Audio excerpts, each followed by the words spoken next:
जोहार सानाम को BT digital दिसोनी सगुंदरा पे विक्रम टुडू ससने सावतारे पिलचु गाना को जुग बदलना पीढ़ी उल्टना मनी को सिकिते सावते नितोगा जुग रे बिस्ती खन बिस्ती कायते माने कथा रे को मेना बहु कुड़ी को सेलोक कान डबो कुड़ी को फेलोक कान तें तिना को सिकितो काना ना ससनो सावतारे उना एको बिटल हाक काना तें 7 बछर गिद्रा मितान जावाय बगी कतेन मेन दो सुकांती सोरेन तें अजी अंतर ओड़े कते जहां गिद्रे जन्म लेदे तहे तें ओना दुलहड़ ताय हिड़िंग किया तो तें मेन दो ओडिशा पनत केउंझर हनत आनंदपुर बनत रुटुआ अतुरे जावाय लेना सुकांती सोरेन मेन दो ओंडे 7 बछर नि मिटी गिद्रा होताय मेना कादेया तें उहर रे कथा सुकांती सोरेन बांग दो अजी जावाय दुलड़ खन इंस्टाग्राम दुलड़ दो चीनी लड्डू खन आरो गेता हेड़ेमा पाले तें ओना खातिर तेगे तें निजर छाता दारे दुलड़ बगी कते नेतार को कलु सेता दुलड़ चीनी लड्डू खन बिस्ती हेड़ेमा पालेनो ओना खातिर तें निजर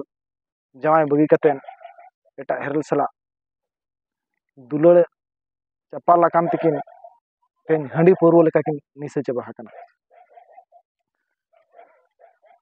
तो सुकांती सोरेन चेक लेकाना कथा को एड़े कथाय रोड़ा का पुलिस सला फोन कॉल रे नोआ कोबन आंजम लगे और अजी गाते कुड़ी सला चेक लेकाना उकिन गपाल मराव काना ओना कोबन आंजमा और टाइम थना और बर्ती कथा मेना हेलो हाँ फोन तो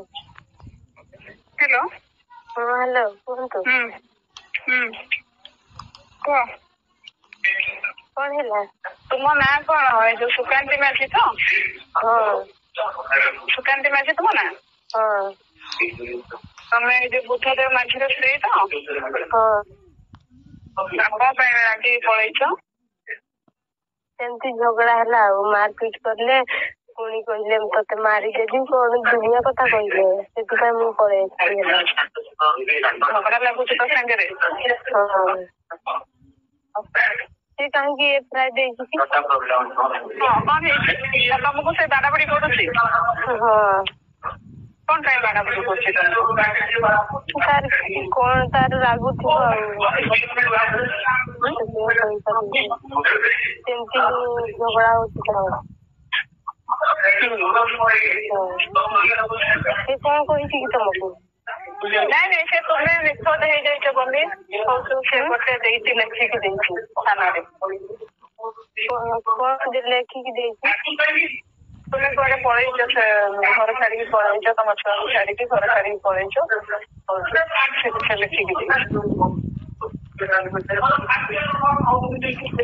कौन पाई से मते तो सी दरकार करना कौन पाई से दरकार नहीं ये मते कही तुमको मोर दरकार नहीं कि जुआड़े जाऊँ जा जो रोज मरी गले से मरी किसी फरक पड़ी तुम कौन अच्छ कहल मत आग कौन अच्छ तुम हेलो हेलो हाँ कौन अच्छ जदि से मैरिज करी मैरिज करी आ गोटे मैरिज कर ठीक अच्छे मैरिज कर तुम जेहतु बयस हो तुम मैरिज कर गोटे छाड़ी दुईटा भी मैरिज कर गोटे काम कर जदि तुम मैरिज कर सार तुम थाना को आसिकी गोटे लेखी दे पलाओ जेहेतु से तुम ना गोटे एलिगेशन लेखिकी पड़े तुम आसिक गोटे लेखिकी दे दियो कि मोर मो स्वामी पाखे रहा चाहूँगी अलग आड़े मोर मैरिज कर एमती गोटे लेखिकी दे दियो पलाओ बस सैला केस माने तुम स्वामी लेखिकी आसिकी दियो ଯେହେତୁ ତମ ସ୍ୱାମୀ ଲେଖିକି ଦେଇଛନ୍ତି ଆମେ ତ ଯାହା ବି ହେଲେ ମେଡିସିନ ଟେ କରିବୁ କି କଣ କରିବୁ ବୁଝିପାରୁଛ ତ? ଠିକ ଅଛି ରଖୁଛି ହେଲା।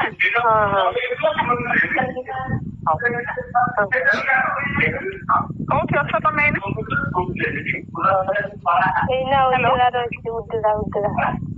ବାଲେଶ୍ୱର ଉଦଳାରେ ଅଛ? ନା ବାଲେଶ୍ୱର ସରି ମୟୂରଭଞ୍ଜ ଉଦଳା। ମୟୂରଭଞ୍ଜ ଉଦଳାରେ ଅଛ ତମେ କାଲି ପଳେଇ ଆସ ହେଲା। ହଉ କାଲି ପଳେଇ ଆସ। ପଳେଇ ଆସିକି ଗୋଟେ ଲେଖିକି ଦେଇଦେବେ। କିଛି ଅସୁବିଧା ନାହିଁ, କିଛି ଅସୁବିଧା ହବନି ତମର। ଯେହେତୁ ତମେ ହେଇଯାଇଛ ମେଜର ହେଇଯାଇଛ ତମର କିଛି ଅସୁବିଧା ହବନି।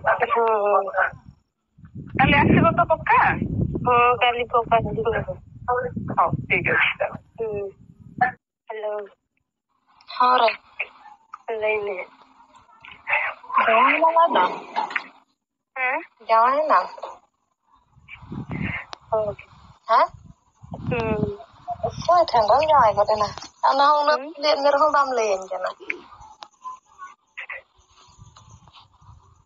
hello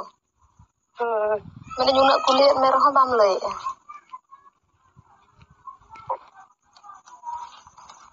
jangan setel gini dulu binte. Jangan kau tak rukit binte. Jangan kau tak rukit binte. Jangan apa? Hoi. Hoi ada. Jangan kau rukit kandil jada ruk doai hingga kenapa pura tu. Doh ke kau kharap sih jalau kan kenapa cik kau darlingnya. Iya, aku cik kau darling. Mate anya, aku tu celakar kau berai ki am odem celak kena mente. Kaji ko loka ka aku mo ko chala ko khanda aku do nomor do ko utara ka ko chala na kaji ko ikko gappa do tipu kara ayo iya unne jahay ko ora thanam chala ka nam do khat me janga do baku ru akat me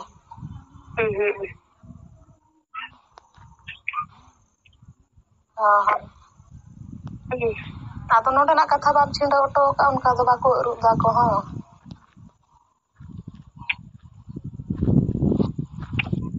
কিন্তু চালা মদিন চালা যদি কো দাদিং ako কিন্তু পুচলা be পুলিন চালা do ando Pulin ni চালা bako chika bina am na in phone kate lay ni chala kana len mente in na nodi nyala taya mane dokan re ko kana se ado na kulin do phone ache bang adin meta hoi phone barai ni ya pham buchot kana lata din chala se tis din chala pe lenge bai banu ne to ni ado no se din do jit din chala mate bos do banu ni bos te ki chala bos to hena gya bos to hena gya je lagi hoyu barin chikan ni parlin ta hena mate chika te se ta re odo ko bin hela setak re odo ko bin iya setak dhara re odo ko bin ar iya cek ko meta kan oda jemti an katra set na phone kate majur bacem kulinya je bang ukai na uka na ilai bada ma cha hoi iya no tara matlab uka se ko chalak kana coba chalak kan ona ko ilai ma cha banga amem itu ado judi bujhulinya daling khane hor ko bai dal me chika am to bujho me tobe to dal me ya banga in jahan ke din ge judi ye uni do chere iya ar pulis man hati document ko em ka ko gya je injo kia ko di ta ko kan ka on kala am jodi morosanya am kono phone an khani sahajo kala ma kintu anjom me ar alum do ya kintu ini am thani khona ka mente ho ba injo che bakhare sahajo me please hoy sahajo me gen am jodi inyam bhorosanya khani sahajo me jodi bhorosa am chitare do bhorosa na am jhukya mam iye sahajo me jahan kare ona le iyo to hoy भाई की तरह के है ना से और ना हम भरोसा में हम ये गेडरे करे ये जो का करे ओना को लई ने किंतु हम तो alhamdulillah को थनो जुदी जहां चिका को डाल लिया को जुदी इन बा को डाल लिया जुदी को डाला का देखा ओंडे के माने ओंडे के बिजुआ जुदी जंती आलो को बिजो डाल लिया आलो को डाल दाड़े लिया हां इने measurement ado okara do onka te parom judi manche andom angon tana no de do angon ba ma go bam aᱬgona ar bam sain to am chetan rege doso ma tahen kana ar hom gidra bagi akade ona uyhar atarem jawayena ona do am chetan rege police hon doso do podoga ar ko hoda ko sahajo dare ama hoi am hoi hoi to be injina ropla bon ngai ni hoi okara dum jawayena ona atu to lei ni Balesor. Halo. Hoi. Balesor re. Hoi tobe. जिरो तायम आरो बल्ती कथा बन गपाल मारावा ते सुकांती सोरेन बांग दो बुद्धदेवा दुलड़ खन इंस्टाग्राम सूर्य मुर्मुआ दुलड़ के सोरेसा तेन ओना खातिर आज जावाय ठेन हो एड़े कथा रोड लगित ते बाय पछल लेना और आजी 9 मास 9 दिन जहां अंतरे दोहो कातेन जहां जन्म लेदे थान मेनखान उनी गिद्रा सामांग रहे एड़े रोड बाय पछल लेना तो अड़ी दुख रे कथा तेन आम गेसेम बिटला हायना मेनखान तेन आमा अंतर ओज कते जहां गिद्रम जन्म लेदे थान मेनखान तेन उनी हन धोखा एम कतम सहायना तो नेहर तहन कना दिसम हर को ठेन और नेनेलिया को ठेन ते नोनकान बिटला मजू आयो बाबा जन्म काते मानो तिना किन ठीक का और तिना किन भूल का ओना दो समय और अक्तो गिल लया हो नोडे कथा नेलो कना जे सुकांती सोरेन जहां जगह रे ठाव लेना मेनखान ओंडे खन आयो बाबा अब संताल समाज हिसाब ते जहां तिना गन पन मेना का ओना को दुकिन अगुआ का आरो नितों ओका ठाव रे दड़ का एबिटे नेहर तहन कना ओंडे खन हो गनों अगुई बिन काहे कि अबिनी हपन एरा कना तिना कोले बाले खन बिन हारा लेदिया और तिना बेस बेस कथा बिन सिखाव लेदे खातिर तेहेन हेरेल बगी कतेन हेरेल नामेत को गिद्रा बगी कतेन एटा ओड़ा रे गिद्रा जन्म लगी है दड़ चलाव मा एनखान जोहार हेलो हाँ मासे तब ᱧᱩᱛᱩᱢ लay जोबी नसेना इन्या होय फुलमणि माची अच्छा नोय ना फोन रिकॉर्डिंग रे किछि तबिन आजम थन वॉइस रिकॉर्डिंग चेत दान आर ओंदो उना बन बड़ा चेत ताय अच्छा अच्छा ओंडे लेकिन तिरी पुरुष बापला बिहा का तिना शर्मान किन ताहे कना किन दिगान शर्मा हुयन गया अकिन दो इनखन मांग किन बापला कने तायनम गया अच्छा अदो नोडे ना बेटा वॉइस रिकॉर्डिंग रे कथा आजमो कान ताहे दो जे लेकिन कथा ना रोड रका बका जे ओना आईआईसी मैडम ठेन ना तिना सरी खाली जे अबिन मा मिटांग अतुरी बिन बोलो न्यापाम लेन ताहेन आ नोकान नेया खपरिया को नोकाना कथा को अब धर्म अखड़ा करे कथा को ओडक लेना जे आको ओड़ा करे के नोकान कथा को को चेत हो बांगा आई तो ना तो खाली तेगे लया का ताकि आई सर जुर और कथा लो जुर मान होते अदो बांग नोकाना मिटांग कथा मिट लेकान कथा जदि रोड रका बोदा जे तेहेन मिटी बालक अंतर ओड़े काते मिटे नोआ धरतीपुर ते लेबेद ᱧᱟᱢ का मेनका तेहेन नुया मोथ बांग दोहो काते तेहेन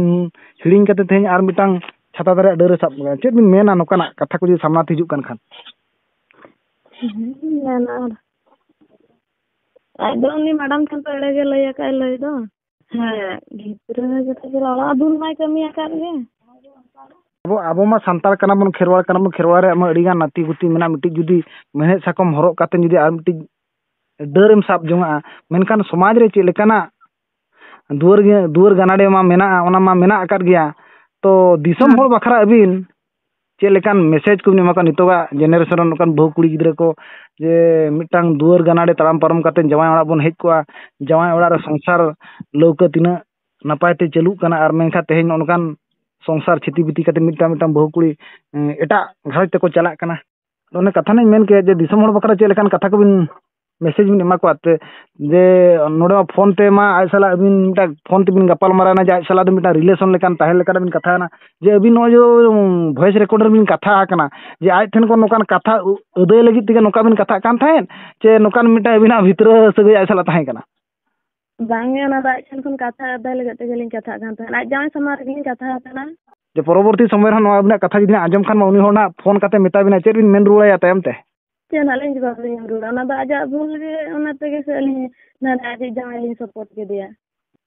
ᱜᱤᱫᱽᱨᱟᱹ ᱯᱤᱫᱽᱨᱟᱹ ᱵᱟᱹᱜᱤ ᱠᱟᱛᱮ ᱡᱟᱶᱟᱭ ᱩᱪᱟᱹᱲᱚᱜ ᱠᱟᱱᱟ ᱚᱱᱟ ᱫᱚ ᱪᱮᱫ ᱱᱚᱰᱮ ᱟᱞᱮ ᱠᱚᱛᱮ ᱡᱚᱛᱚ ᱵᱚᱫᱱᱟᱢ ᱪᱟᱵᱟ ᱠᱮᱫ ᱞᱮ ᱮᱱᱠᱷᱟᱱ ᱫᱚ ᱚᱱᱟ ᱫᱚ ᱟᱡᱟᱜ ᱵᱷᱩᱞ ᱜᱮ ᱤᱧ ᱫᱚ ᱱᱟᱦᱟᱜ ᱢᱤᱛᱟᱹᱧ ᱠᱷᱟᱱ ᱤᱧ ᱫᱚ ᱱᱟᱦᱟᱜ ᱪᱤᱱᱛᱟᱹ ᱚᱱᱟ ᱫᱚ ᱟᱡᱟᱜ ᱵᱷᱩᱞ ᱜᱮ ᱤᱧ ᱫᱚ ᱪᱮᱫ ᱤᱧ ᱪᱟᱦᱟᱣ ᱟᱡ ᱫᱚ ᱛᱟᱠᱤ ᱨᱩᱣᱟᱹᱲ ᱢᱟᱭ ᱜᱤᱫᱽᱨᱟᱹ ᱛᱟᱭ ᱦᱮᱱᱟᱭᱟ ᱟᱨ ᱩᱭᱦᱟᱹᱨᱮ ᱠᱟᱱᱟᱭ ᱚᱱᱟ ᱞᱟᱹᱜᱤᱫ ᱤᱧ ᱠᱟᱛᱷᱟᱭ ᱠᱟᱱ ᱛᱟᱦᱮᱱᱟ ᱟᱫᱚ ᱟᱡ ᱵᱟᱭ ᱵᱩᱡᱷᱟᱹᱣ ᱠᱟᱱᱟ ᱩᱱᱤ ᱫᱚ ᱪᱮᱫ ᱮᱢ ᱢᱮᱛᱟᱭᱟ ᱟᱹᱰᱤ ᱟᱹᱰᱤ ᱥᱟᱨᱦᱟᱣ ᱛᱚ ᱱᱚᱣᱟ ᱵᱤᱴᱤ ᱰᱤᱡᱤᱴᱟᱞ ᱱᱤᱭᱩᱡᱽ ᱥᱟᱞᱟᱜ ᱠᱟᱛᱷᱟ ᱡᱚᱲᱟᱣ ᱠᱟᱛᱮᱫ ᱛᱚ ᱫᱤᱥᱚᱢ ᱦᱚᱲ ᱵᱟᱠᱷᱨᱟ ᱱᱚᱝᱠᱟᱱ ᱵᱟᱨᱛᱟ ᱛᱟᱦᱮᱱ ᱠᱟᱱᱟ ᱡᱮ ᱥᱚᱥᱱᱚᱜ ᱥᱟᱶᱛᱟ ᱨᱮ ᱯᱤᱞᱪᱩ ᱜᱟᱬᱟ ᱠᱚ ᱡᱩᱜᱽ ᱵᱚᱫᱚᱞᱮᱱᱟ ᱯᱤᱲᱦᱤ ᱩᱞᱴᱟᱹᱣᱮᱱᱟ ᱢᱟᱹᱱᱢᱤ ᱠᱚ ᱥᱤᱠᱷᱤᱛᱮᱱ ᱥᱟᱶᱛᱮ ᱛᱮᱦᱮᱧ ᱱᱚᱜᱼᱚᱭ ᱫᱷᱚᱨᱚᱢ ᱰᱟᱦᱟᱨ ko ᱛᱟᱲᱟᱢ ᱯᱟᱨᱚᱢᱮᱜᱼᱟ ᱢᱮᱱᱫᱚ ᱟᱵᱚᱣᱟᱜ ᱠᱟᱛᱷᱟ ᱨᱮᱠᱚ ᱢᱮᱱᱟ ᱥᱮᱫᱟᱭ ᱡᱮ ᱥᱟᱱᱛᱟᱲ ᱡᱟᱹᱛᱤ ᱫᱚ ᱥᱚᱱᱟ ᱞᱮᱠᱟᱱ ᱡᱟᱹᱛᱤ ᱠᱟᱱᱟ ᱢᱮᱱᱠᱷᱟᱱ ᱛᱮᱦᱮᱧ ᱟᱵᱚᱨᱮᱱ ᱥᱚᱥᱱᱚᱜ ᱥᱟᱶᱛᱟ ᱨᱮ ᱯᱤᱞᱪᱩ ᱜᱟᱬᱟ ᱠᱚᱜᱮ ᱟᱵᱚ ᱢᱟᱹᱱᱢᱤ ᱠᱚᱜᱮ ᱛᱮᱦᱮᱧ ᱱᱚᱝᱠᱟᱱ ᱥᱚᱥᱱᱚᱜ ᱥᱟᱶᱛᱟ ᱥᱚᱱᱟ ᱞᱮᱠᱟᱱ ᱡᱟᱹᱛᱤ ᱦᱚᱸᱵᱚᱱ ᱪᱤᱛᱤ ᱵᱤᱛᱤᱭᱮᱜᱼᱟ ᱟᱨᱵᱚᱱ ᱵᱚᱠᱚᱞ ᱵᱚᱰᱮᱜᱼᱟ ᱛᱚ ᱢᱩᱪᱟᱹᱫ ᱨᱮ ᱱᱮᱦᱚᱨ ᱛᱟᱦᱮᱱ ᱠᱟᱱᱟ ᱱᱚᱜᱼᱚᱭ ᱵᱟᱹᱦᱩ ᱠᱩᱲᱤ ᱠᱚᱢᱟ ᱠᱟᱛᱷᱟ ᱨᱮᱠᱚ ᱢᱮᱱᱟ ᱥᱮᱫᱟᱭ ᱛᱟᱦᱮᱸ ᱠᱟᱱ ᱥᱚᱛᱚ ᱛᱟᱦᱮᱸ ᱠᱟᱱ